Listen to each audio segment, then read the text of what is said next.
First story. The saga of entitled parents disowned and brutally assaulted their son, almost killing him, believing his classmates' false accusations. Now, they demand he apologize and reconcile with them, then lied to everyone, saying he was a drug addict who stole their money and ran away to save face, so their other child exposed and abandoned them too. Now that they are having a meltdown, everyone has abandoned them. I 14M have been wanting to share this story for a long time. It's a long story, so be patient. I know it might sound like a lie, but believe me, I wanted it to be more than anything. This has ruined my family, and I'm not allowed to talk because my parents want to forget what they did. So just to be safe, I'm using my friend's brother's Reddit to be safe. Well, my parents had lost their partners. My father separated from my older sister Lucy's mother, currently 25 years old. My mother lost her ex-husband in a car accident and had to take care of my brother, currently 23 years old. That turned them into single parents with custody of their children. The two met on the beach, and after they talked and exchanged their numbers, they started dating, and 2 years later, they got married. Well, let's stop rambling and let's get to the story. It all started when I was 8 years old and my brothers were 17 and 19. My brother was in the 3rd year of high school, and my sister was working at the grocery store near our house. While my parents and my sister worked, I stayed with Kirby. It will seem strange, but the best moments of my life were when Kirby was with me. I know that a lot of older brothers don't get along with younger ones, but that wasn't the case. I loved Kirby with all his heart, and I know he loved me too. He always took care of me. He played and studied with me, and sometimes he took the scolding for me. Then one day everyone was leaving school waiting for Kirby in front of my school because our schools were close, so he always came to pick me up. But this time it was different. He didn't come. I stayed until 4 p.m. when my sister came to pick me up. I asked about my brother, but she didn't answer. She just avoided the conversation. When we got home, I was surprised by the sound of things breaking in the house and the frightening screams of my parents. When we entered the house, the scene couldn't be worse. Kirby was falling to the floor as my father kicked him and threw dishes at him, and my mother screamed horrible curses at Kirby. I was so scared I didn't leave my sister's side, who took me upstairs and told me not to leave the room. Until further notice, I stayed there listening and crying. I had never seen my family like that, and I can say now that I am still afraid of them, no matter how old I am. Then all of a sudden I can hear a siren, and when I get to the window, I see there were 2 vehicles, and many policemen got out of them and soon entered the house. A little later, I hear more screams and a voice of arrest, and then I see my father and mother, they said, being taken by force by the police to the vehicle. My parents screamed horrible words at my brother, saying he was a miserable worm who deserved to be killed, and my mother always agreed. After they were put in the car, I went downstairs, and man, that was scary. Lucy was crying on the floor with Kirby in his arms. He was completely bloodied and full of bruises. After that scene, I just remember that everything was a blur. I just remember being inside an ambulance and the hospital. It was more like a dream, but my sister disagrees and says it was a nightmare, and it was the worst day of her life. About 3 days later, my parents were still in jail for assault and attempted murder, so my sister took a few days off to look after me. So I finally plucked up courage and asked my sister what had happened. Lucy, being the first person to ever treat me like an adult, told me the truth. Our brother Kirby had been accused of rape by a girl in high school. The girl went to the screaming and bruised principal, saying that Kirby had abused her.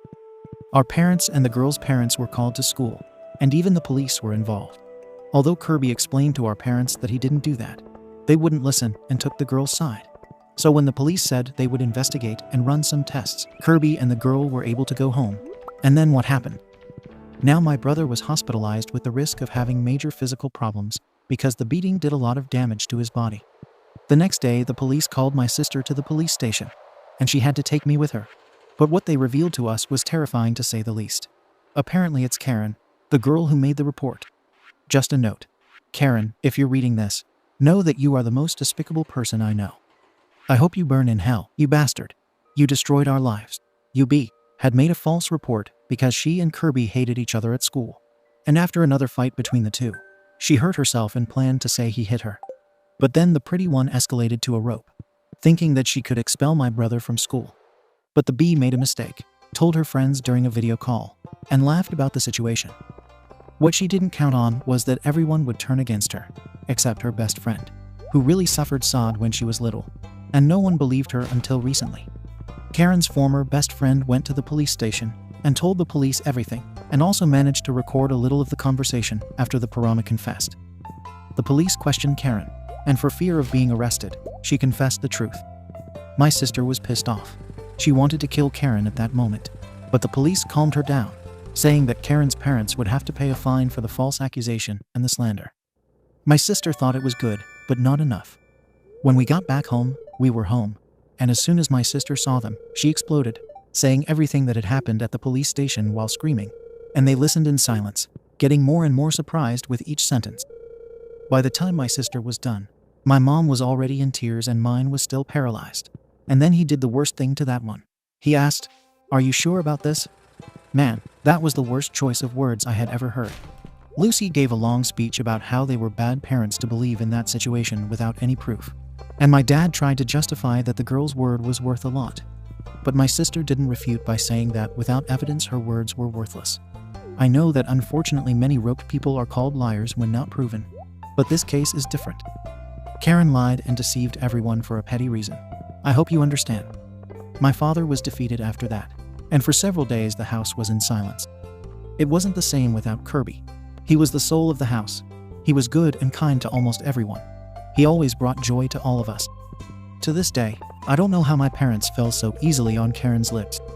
I hate them for that, and I will never forgive them for what they did. After a long time, Kirby had woken up, but only to see his poor condition. For you to have an idea, his jaw was broken.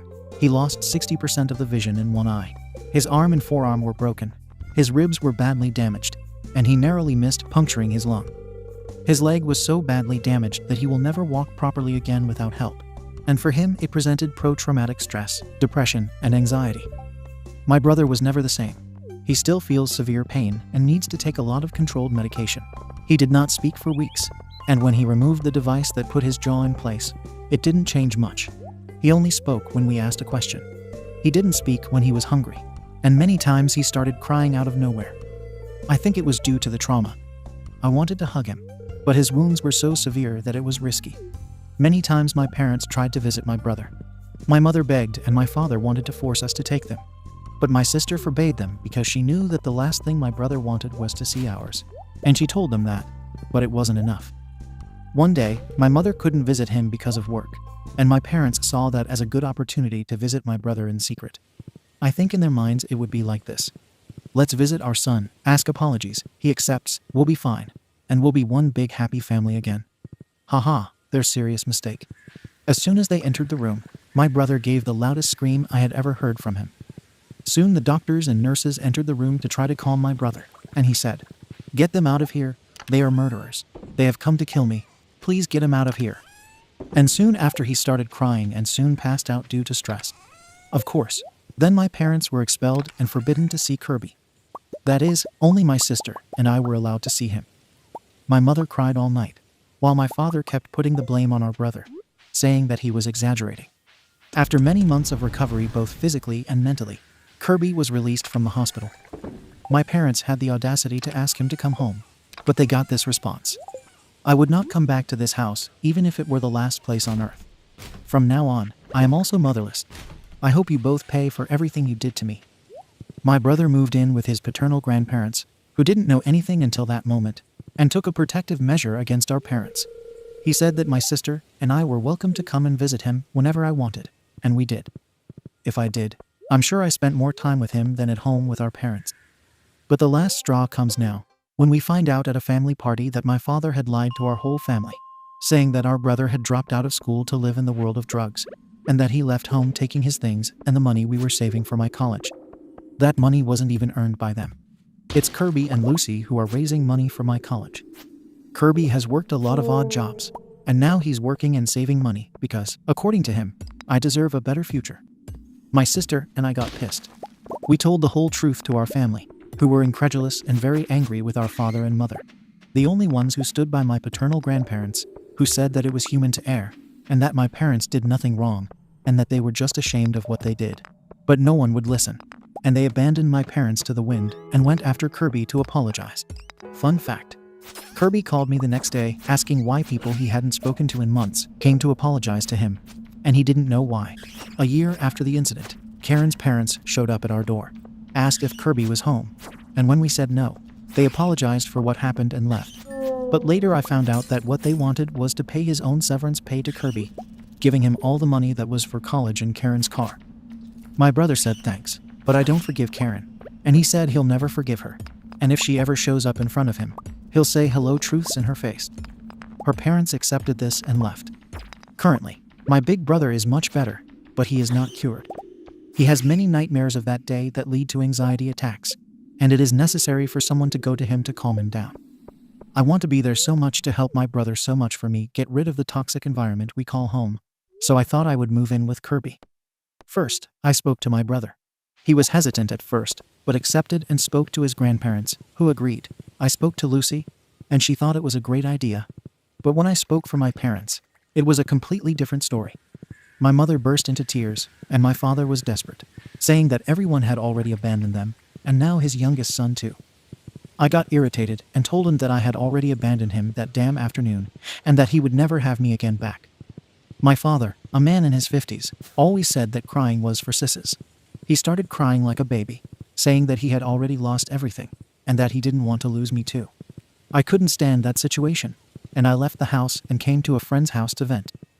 My friend suddenly scolded me, saying that I shouldn't abandon my parents like that since his older brother, who owns this Reddit, Steve, said he didn't know anything and told him to shut up. Steve said that his brother was someone with a weak mind and that I should see more people's opinions, introduced me to Reddit, and asked me to ask this question at the end. What do I do, guys? Update. Well guys, a lot has happened since I did the last one he wrote here. I had a question, but thanks to you guys for making up my mind. Thanks to all of you for the supportive comments, and thanks to the owner of this account who supports me. Well, let's get started. I ended up having to run away from home because my parents forbidden me to leave the house, so I waited. I waited for them to leave the house together because they were going shopping, and they never took me along because they think I'm a kid, and I'm going to be asking them to buy a bunch of junk. But I didn't expect it okay. My parents made me go with them. That was a big SHT, so I thought I would just take the basics and put them inside a backpack, and some would take some snacks to cover it up. As soon as we got to the market, I asked to go to the bathroom. Luckily, they were so obsessed with how the price of food had gone up that my dad just told me to go and come back soon. Plot twist, I didn't come back.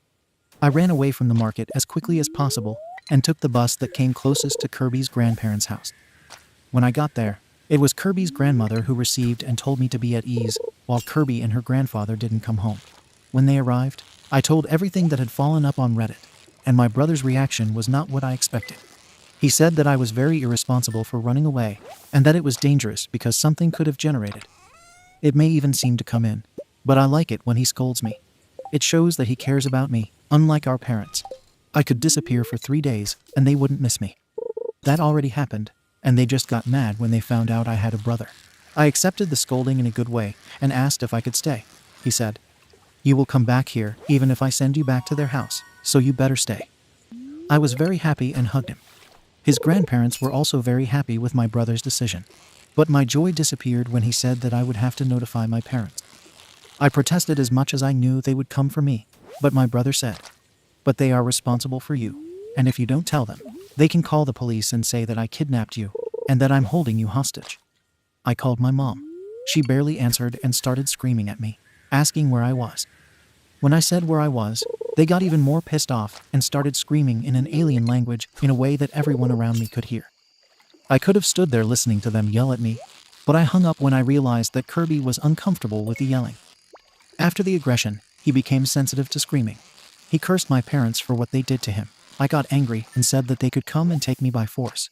But my brother said that they are aggressive, but not idiots they are, already, and that he has a protective measure against which if they approach we would call the police. How wrong he was. An hour and a half later, they were banging on the front door, cursing and screaming at my brother for generations to come. Kirby's grandparents told them to leave. Otherwise, they would call the police. This made them even more pissed off, and they went back to banging on the door. I wanted to go there and tell them to go away, but Kirby needed me. I needed to hold him because he wanted to go there. It shows those two in their faces. He has a lot of anger built up towards them. He even said once that he wanted to kill them both slowly and painfully. I even agree with that, but I don't think he should get his hands dirty with them. Then they broke into the door and started to destroy the house in search of me. They started to destroy the house. And at that moment, I decided to go down to send them away.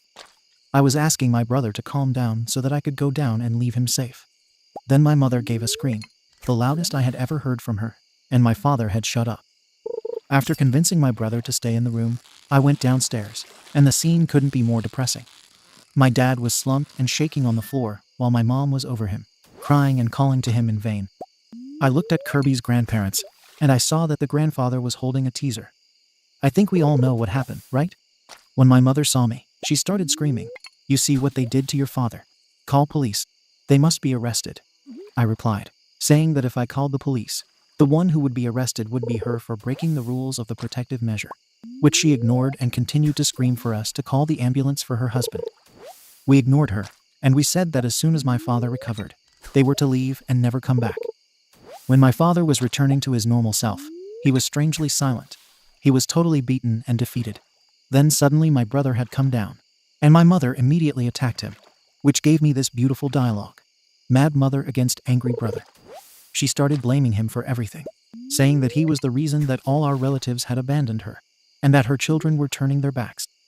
That's when she started to victimize herself, saying that it was just an innocent woman who would go to church every Sunday, and that she was a good person who didn't deserve to go through that. I don't know what she meant by that. No one would feel sorry for her just because of that. Kirby was silent throughout her skinny crisis. But then she crossed all lines. She said he was supposed to apologize to them for destroying their lives and tell everyone in the family that you have forgiven them. That was the limit. Kirby was very angry at a slap so hard in her face that she fell to the ground.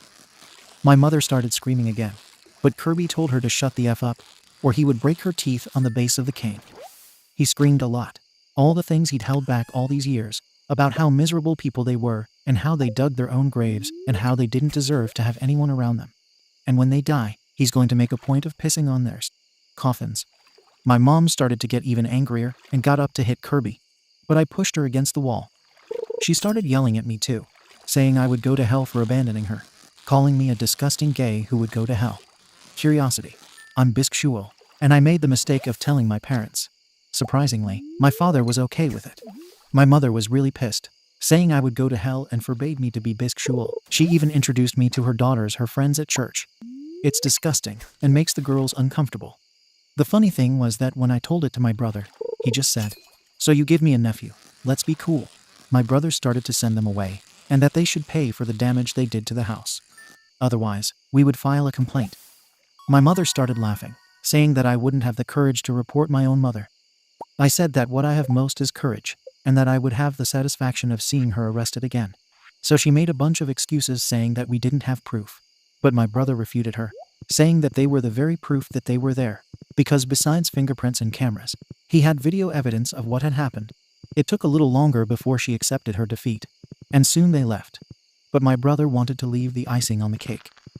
When my mother was getting in the car, Kirby shouted, "Hey B, I wish you could die in my father's place." And in response, she gave the middle finger and got in the car screaming, which made my brother laugh. You know that victory laugh after a long game of his favorite game? Yes, it was that laugh. Soon after, our sister called us, saying that our mother had called her, saying that she was attacked by our brother, and that she was supposed to bring me back home to fix me. My sister said she was very proud of me for standing up to them, and that Kirby was supposed to have broken the cane over their heads. Now I'm living with my brother as I always wanted, and it's been wonderful. He wants my custody at all costs, and is threatening my parents to give it to him for good or bad. My mother said she would not leave me with an abuser. I think she thinks the fact that I'm bisexual is because I was abused by my brother. How ridiculous, isn't it? I think now it's just a case of waiting for her to give in. I think everything will go on track for now because I had this conversation with my brother before he went to sleep. He was wondering what it would be like if his father was alive. I replied that maybe his life would be a little better. But he replied, maybe, maybe not. If he hadn't died, maybe I wouldn't have suffered the aggression. But then I wouldn't have my two angels in my life. And he gave me a kiss on the forehead. I must admit, that was so sweet. I hugged him. I love him so much, and I know that we will protect each other at all costs. Thank you very much to everyone who supported me. I hope that no one has to suffer what we suffered. And for those who think that our story is false, believe me, I wanted to. I wanted us to be a good family that welcomes and protects itself regardless of the situation. But no. This can only happen in my dreams. See you guys. Maybe I'll update with the result of the process. So see you then. Update. Hey guys. Thank you so much for your support. And believe me, I'm fine. And my brother is better. But fine is not enough for him. He wants my custody at all costs and goes after my parents with everything he has. Well, I wouldn't be here if it were just to say we're fine. Let's get to the story. We were having a quiet afternoon until there was a knock on the door, which had already been repaired by a friend of Kirby's grandfather. I went to answer it, but was very surprised to see my father there. I sent him away at once, but he said he just wanted to talk and didn't want to cause a fuss. I told him to F off and told him we'd only talk in court, but my dad insisted, and Kirby's grandparents threatened to call the police. But to our surprise, Kirby said to leave him come in.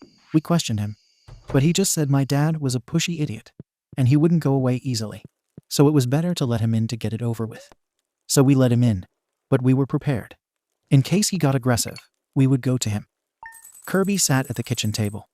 We all stayed in the kitchen for safety, and Kirby's grandmother was recording to have one more proof that my father broke the provisional measure. The conversation was as follows.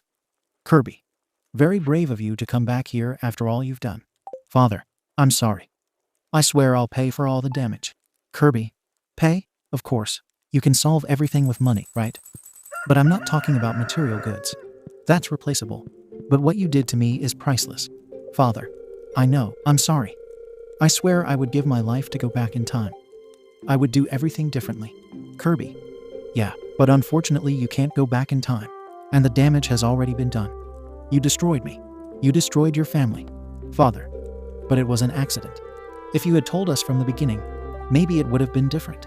Kirby, more said effing. You who didn't want to listen to me. Now do you know what you did to me? They made me feel that I was not whole to live. You made me want to die. Do you have any ideas about what it's like to feel that way? No, because you are a effing assault. And the aggressor will never feel the fear that the victim felt. You son of a bee. At that moment, Kirby started to cry. But it was a cry of anger and resentment that he kept for all these years. My father continued to ask in vain, but my brother said that the fact that he wants to apologize is not because he regrets what he did, but rather to feel good about himself. However, my dad kept apologizing so much that my brother threw his ultimatum right there, even though he was close to having another anxiety attack. Kirby, do you want forgiveness? So here's what we're going to do. You're going to give me custody of my brother. You're going to pay his child support. And you're never going to try to get close to me, him, or any of us again. Or else I guarantee you, Ricard, fictitious name, that I will make your days a real hell. My father agreed instantly. I'll tell you that I don't feel sorry for my father, but I've never seen him as defeated as he did at that moment.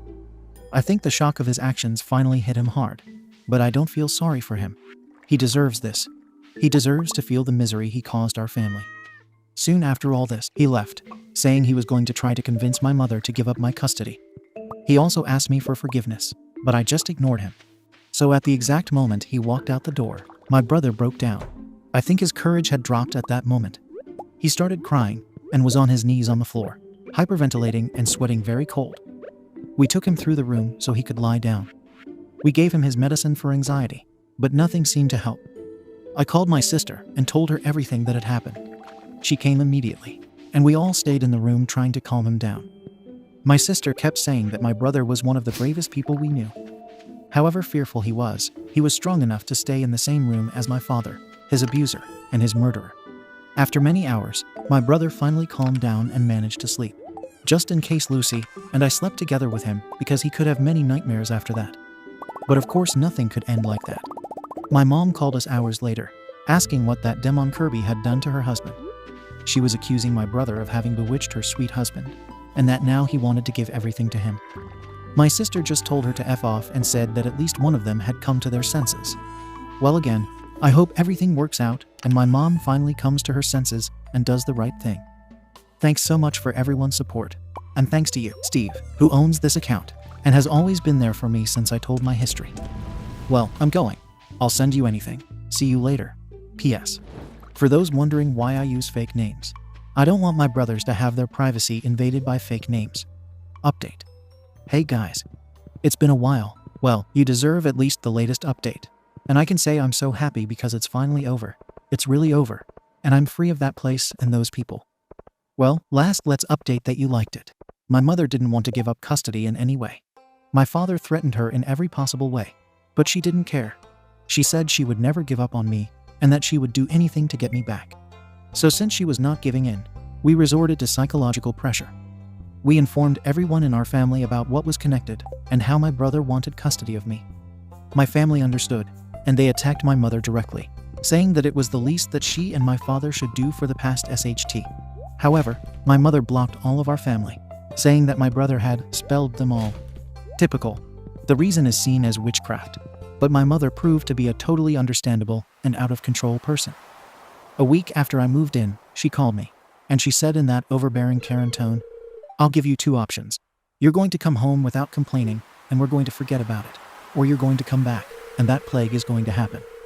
Suffer the consequences." I didn't lower my head to her and replied that my brother had a name that she had given herself, and that he wouldn't go back to that house even dead.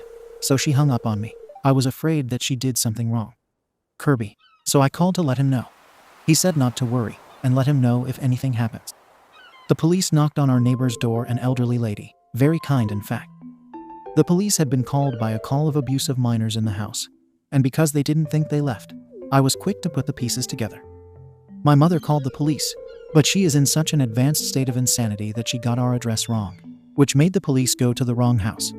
As we knew it was her, hours later she called me, saying that she could withdraw the complaint so that I went home without complaining. Of course I told her to go to hell and hung up on her. My brother apologized to the neighbor about what happened, and then he finally decided that since she wanted to play dirty, then we would play dirty too.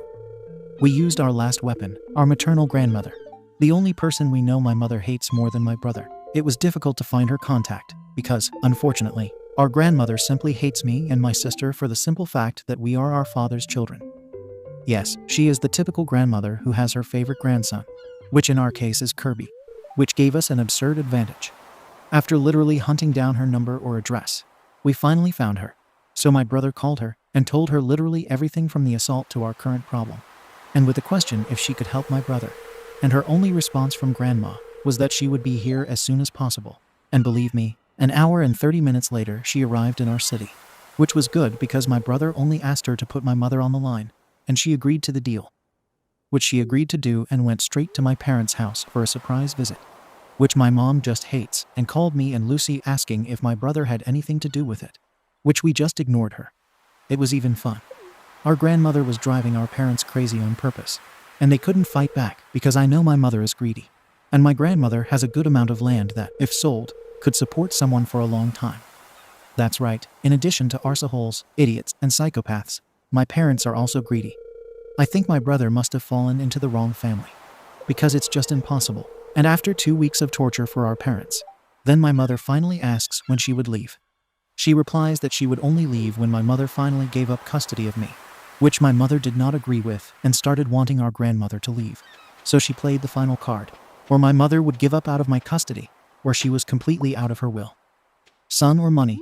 Guess which one won. So we went to court, and believe me, if looks could kill my parents, they would already be buried. The judge pulled all the history of what happened and got irritated, while wondering how my parents escaped justice so easily. Well, in my opinion, unfortunately, in our world, money is worth more than someone's crimes. My father even hid his face, but my mother was there, confident, thinking that she hadn't done anything wrong. I think the most tense moment was when Kirby and my mother faced each other. Sometimes, believe me, if you were there and saw those looks they gave each other, it was scary.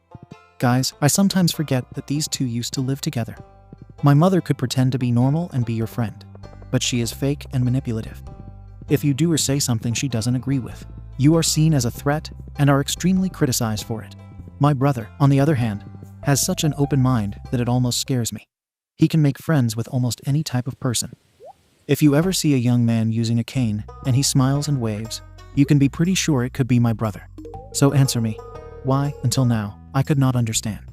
How could these two contradictory beings share the same body?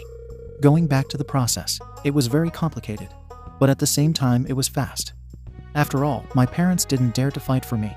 So our lawyer made an agreement where I stayed with my brother, and my parents would have to pay a very generous alimony. My mother questioned why they have to pay child support if I am now my brother's responsibility. But both my father and our grandmother told her to shut up and agreed to the agreement. After a lot of time and anxiety, we finally got it. Now I can live with my brother, and they would have no right over me. Exactly 30 minutes after the results, I deleted my parents' contact information. I don't need it anymore. They will now go to be part of a past that I will want to forget. But wait, there's more. Our grandmother made a revelation before she left.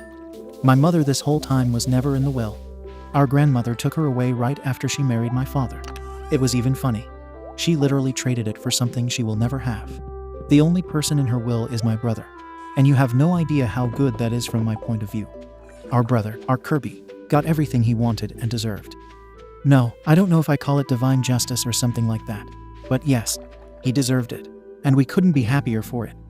I thank you, Reddit people, and the owner of this account. I'm happy. You helped and advised me through this horrible chapter of my life. And now it's ended with a happy ending. Even more personal. I hope I don't have to come back here unless I have to. Second story. Entitled parents have abused and neglected OP to the point where he is considering self-harm at the age of 14. I'm seriously done. I don't know if this letter will be read 10 years later if I'm dead or something, and it becomes some crazy case. But I guess I'm just talking to myself. But this is also to vent and kind of ask Ada. But not really. I don't like my life, but I do love and appreciate God. I'm a Christian for all He's done for me, and my soul is saved. But I don't know why these thoughts of self-harm are pretty common. And over the years, they keep creeping up more and more. I don't care about this usually, but it's getting pretty serious. The last time I talked to my mom, which I will get into later, she was rude for no apparent reason, except for me making a joke about her being annoying, while I lost a game because of her, which was clearly a joke. But going to my parents, my mom and dad aren't together, and are half parents too. My mom and dad live together to co-parent me, but they both seem to resent me and can't handle me whenever the slightest issue happens. I'm only going to say 6-4 on mom's side and 2 on dad's side, because I don't want to go on forever. But the list definitely doesn't stop.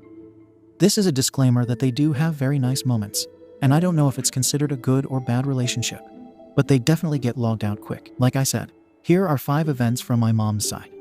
1. Yelling at me and saying I'm annoying and I attract people away. I have ADHD, and I don't like being treated rudely. I put up with like 5 times of my aunt demanding stuff from me and saying things in a rude tone. And the hospital room we were in, my grandma is sick, smelled absolutely terrible. And after she interrupted me, I had enough and said, I'm talking to my mom. And after this, I went to the car to stay in it until we were back home just to stay calm.